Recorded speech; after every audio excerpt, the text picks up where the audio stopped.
మత్తయి సువార్తలో ఒక చాలా ప్రత్యేకమైన అధ్యాయాన్ని చూడబోతున్నాం. 9వ అధ్యాయం.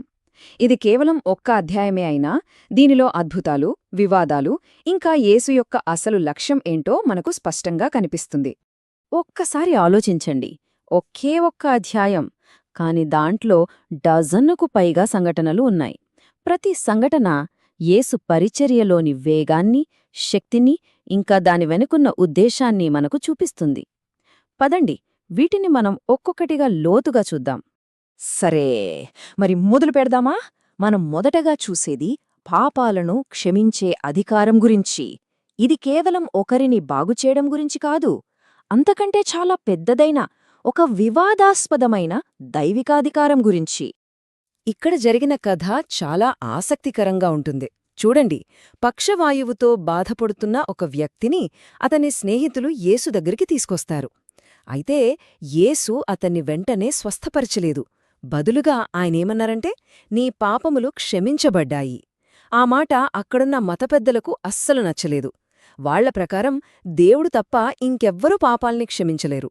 ఇది దేవదూషణ అని వాళ్ళు లోలోపల అనుకున్నారు. అప్పుడు యేసు వాళ్ల మనసులో ఏముందో గ్రహించి వాళ్లని ఒక సూటి ప్రశ్న అడిగారు. ఏది తేలిక, నీ పాపాలు క్షమించబడ్డాయని చెప్పడమా, లేక లేచి నడు అని చెప్పడమా అని. చూడండి, నోటితో పాప క్షమాపణ ప్రకటించడం ఎవ్వరైనా చేయొచ్చు. కాని ఒక పక్షవాతమున్న వ్యక్తిని లేచి నడవమంటే అది జరగాలి కదా. సో ఇక్కడ ఆయన చేసిన ఆ శారీరక స్వస్థత కంటికి కనబడని తన దైవిక అధికారాన్ని నిరూపించడానికి ఒక రుజువుగా మారింది. ఇక్కడ మనం గమనించాల్సిన ముఖ్యమైన విషయమేంటంటే, మత పెద్దలు సందేహంతో చూస్తుంటే అక్కడున్న సామాన్య ప్రజలు మాత్రం భయపడి, ఆశ్చర్యపోయి మనుషులకు ఇంత గొప్ప అధికారమిచ్చిన దేవుణ్ణి మహిమపరిచారు. వాళ్ళ అధికారాన్ని చూశారు, దాన్ని గుర్తించారు. సరే, యేసుకు పాపాల్ని క్షమించే అధికారం ఉందని మనం చూశాం కదా. మరి ఆయన లక్ష్యమెవరు? ఆయన ఎవరికోసం వచ్చారు? ఇప్పుడు మనం దాన్ని చూద్దాం.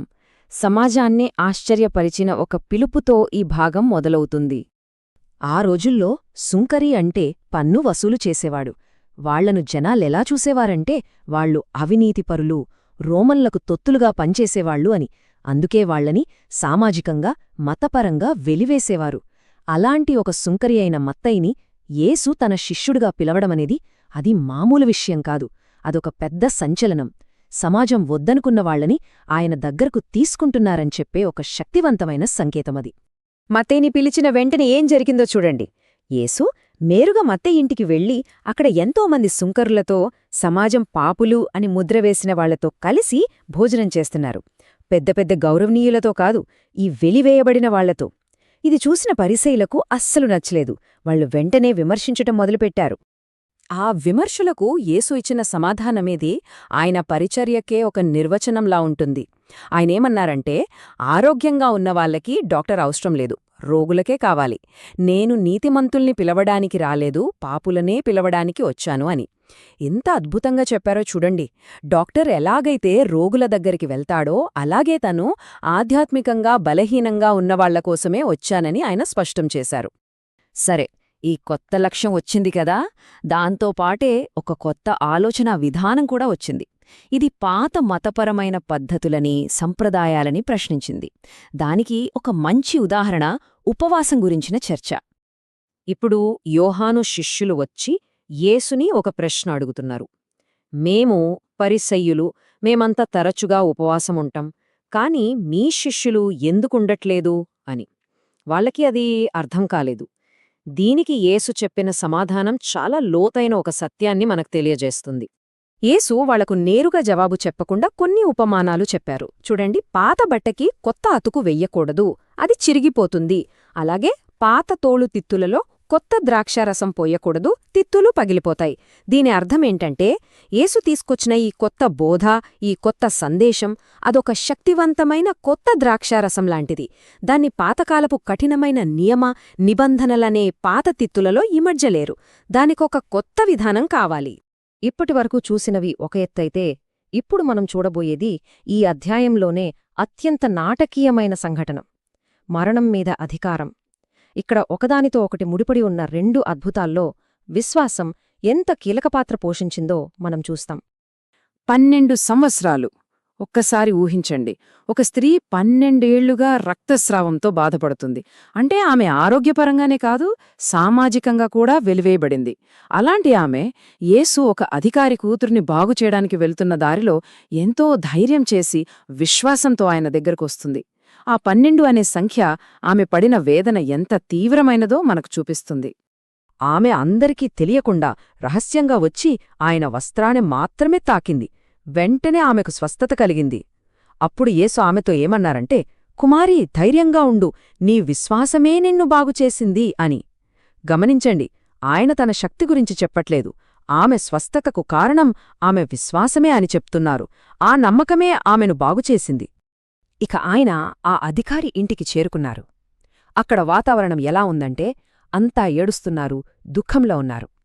యేసు లోపలికి వెళ్ళి, ఆ అమ్మాయి చనిపోలేదు, నిద్రపోతోంది అని అనగానే వాళ్లందరూ ఆయన్ని చూసి నవ్వారు, అపహాస్యం చేశారు.